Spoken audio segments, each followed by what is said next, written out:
আশীর্বাদে পেয়েছি যে সুর, আজ তা ছড়িয়ে দেব দূর বহুদূর।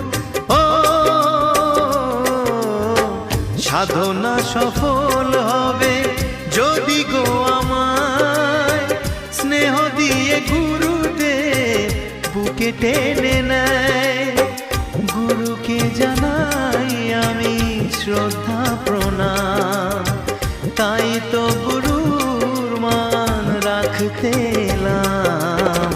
গানই আমার পূজা, গানে পরিচয়, তাই তো জীবন মোর শুধু গীতিময়। শোনাতে এলাম গান এই আসরে, ভরিয়ে দিতে প্রাণ সুর।